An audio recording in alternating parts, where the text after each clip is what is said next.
For our call to worship, I'm going to read a poem by the Unitarian poet E.E. Cummings.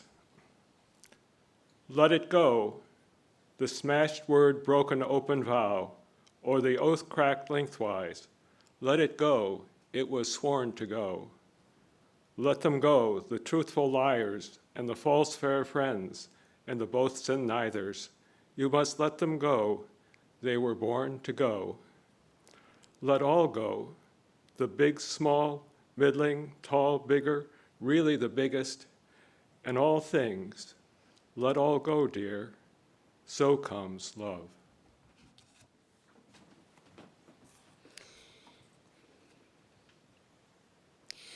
Understanding and love are not two separate things, but just one.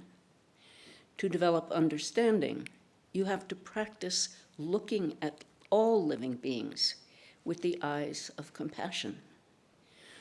When you understand, you cannot help but love. And when you love, you naturally act in a way that can relieve the suffering of all people.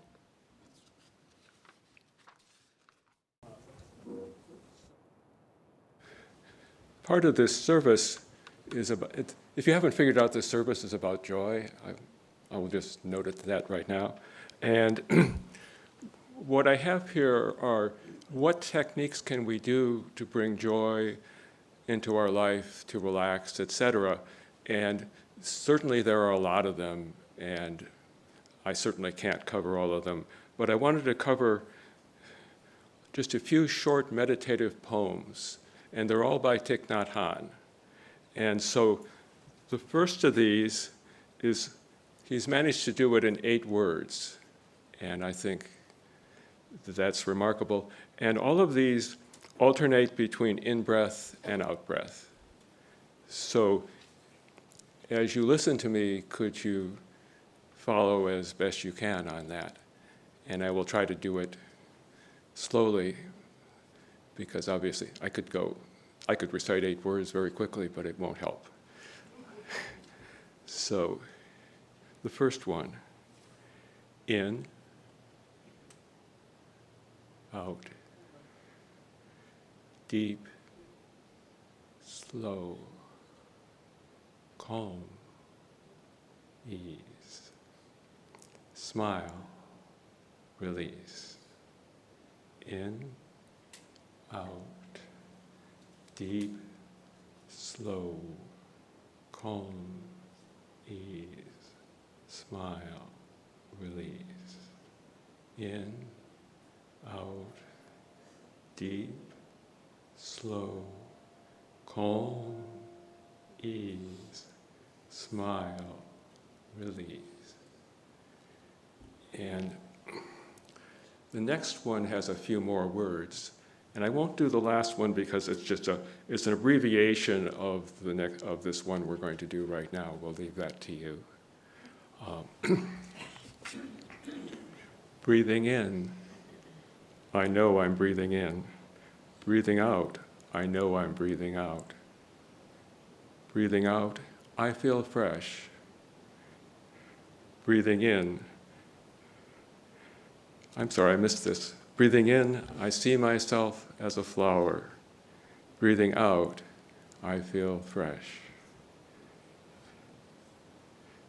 Breathing in, I see myself as a mountain. Breathing out, I feel solid. Breathing in, I see myself as still water. Breathing out, I reflect things as they are. Breathing in, I see myself as space. Breathing out, I feel free. Breathing in, I know I'm breathing in. Breathing out, I know I'm breathing out. Breathing in, I see myself as a flower. Breathing out, I feel fresh. Breathing in, I see myself as a mountain. Breathing out, I feel solid. Breathing in, I see myself as still water. Breathing out, I reflect things as they are. Breathing in, I see myself as space. Breathing out, I feel free.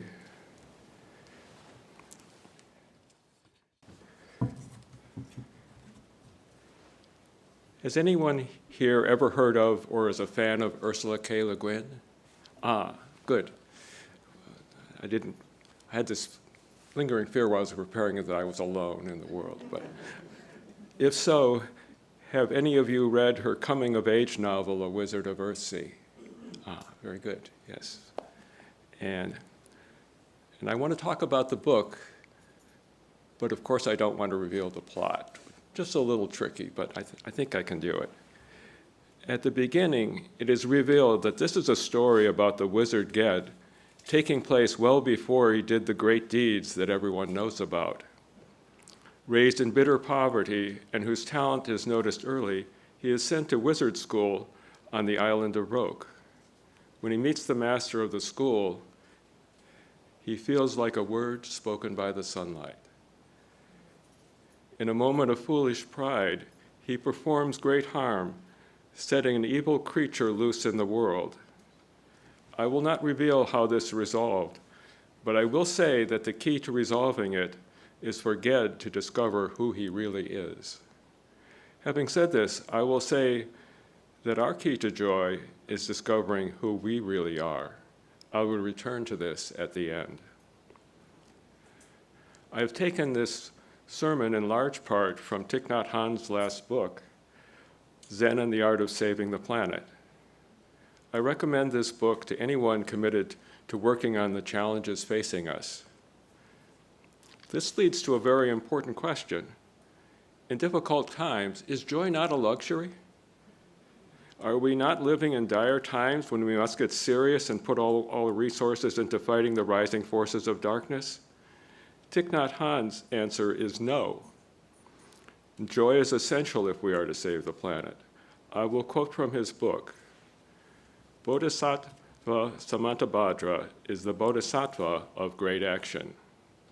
There are many kinds of action we can take in the spirit of Samantabhadra to help relieve suffering in the world, including the practice of generosity, giving. Our daily life should be an offering. You don't need a lot of money to make an offering. Your own peace and happiness are already a big gift to others. You may feel generous, but you must also find specific ways of developing your generosity. Time is more than money.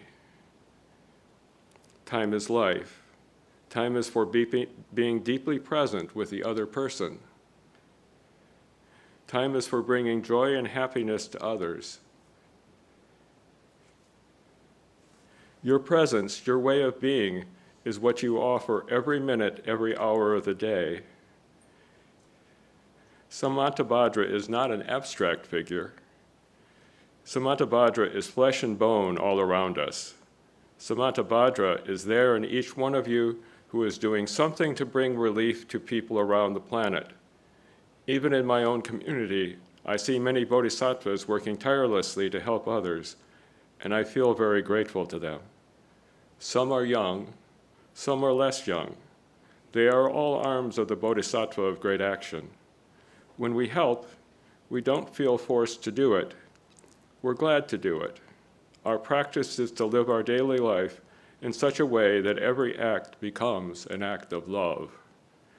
We serve all beings with our understanding, compassion, and action, and we can have happiness right while we are acting. Joy comes together with love. It is not a luxury, it is essential. And if it is essential, how do we get there? That is what this service is about. What steps can we take? I will start by talking about my own story. For a fair amount of my life, I experienced a lot of unhappiness. I have suffered greatly from low self-esteem.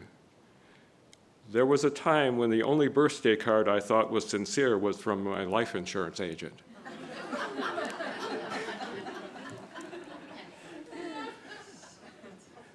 I had imposter syndrome, but I decided I was only faking it.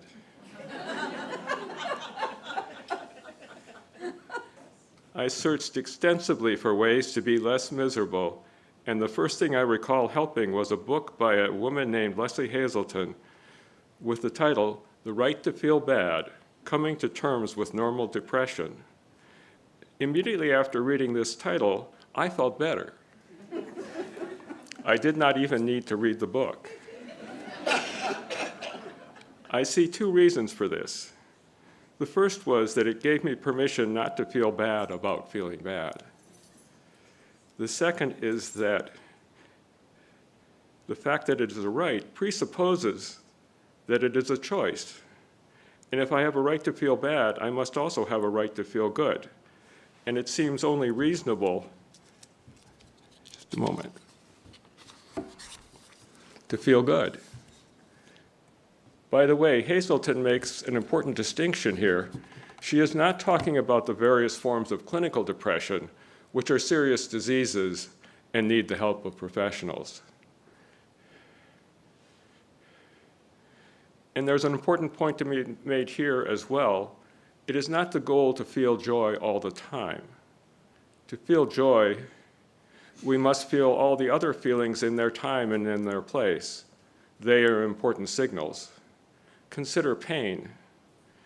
Pain is an important message that something needs taken care of. Agent Orange and diabetes often lead to no sensation in the feet, which means that an important warning system is not working. Pain and other negative feelings are a problem when they are abused or held onto. This is also the Buddhist admonition, no mud, no lotus. This is why we are looking for ways to let go. It is important to unblock the natural flow of things. We have already covered some ways to let go, such as the meditations we did earlier. At this point, I would like to talk about a technique I have studied, which is a rich source of ways to let go. This is something called the Sedona method. Lester Levinson was a physicist and businessman who eventually settled in Sedona, Arizona. He was very successful financially, but in his 40s, he contracted serious heart disease and he was near death. He took some time off to consider his situation and realized that his stressful lifestyle was the source of his illness. At this point, he had a profound realization and not only became very happy, but his heart trouble all cleared up. His doctors could find no trace of disease. If you are skeptical, I give you the words of Ripley, believe it or not. He lived another 30 years and was very happy. He decided to share what he had learned with others and created the Sedona method. His successor, Harold Waskin, continues to teach the method and has found many ways of letting go of unproductive and stuck emotions. I have learned much about letting go from the Sedona method. One of my favorite ways of releasing stuck emotions is to welcome them.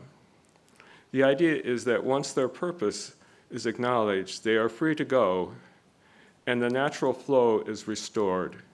In the words of E.E. Cummings, they were born to go. And I wanted to mention something just briefly. I had this thought in the middle of the night, I should mention this, is this feeling good. It's important. This is talking about feelings. It's not talking about actions, because actions done in anger can be very, very harmful. And that's one of the things that if you read Thich Nhat Hanh very much, you'll find that he makes the point over and over again. And by the way, we've heard the word karma, and I discovered recently that the translation of karma is simply action. So getting back to the Wizard of Earthsea, I told you that the key to the wizard Ged solving his dread problem involved realizing who he really was. I say now that the key to our situation is to realize who we really are. This is essential Buddhist doctrine, and Thich Nhat Hanh has much to say about it. He coined the term inter-ar to describe this. For instance, to exist, we need sustenance, which is produced by farmers and their hired help, is shipped to us by rail and trucks, and sold to us in grocery stores by their staff. We inter-ar with all these people and infrastructure. To live, we inter-ar with the planet, which provides water and oxygen. We inter-are with the sun, which provides the planet energy. We also inter-are with those who, blinded by grief and hatred, are doing great harm to the planet, us, and of course themselves. As two of my teachers once said, whatever you think you are always more than that. And one more thing, isn't this familiar? Isn't this what Unitarian Universalism is all about? Do we not acknowledge and accept each other's feelings, happy or sad, and joys and concerns? Isn't this what we do when we listen without judgment, but with compassion and pastoral care? Do we not seek to build a diverse, multicultural, beloved community by our actions that accountably dismantle racism and other oppressions in ourselves and our institutions? Do we not have respect for the interdependent web of all existence of which we are a part? Thank you.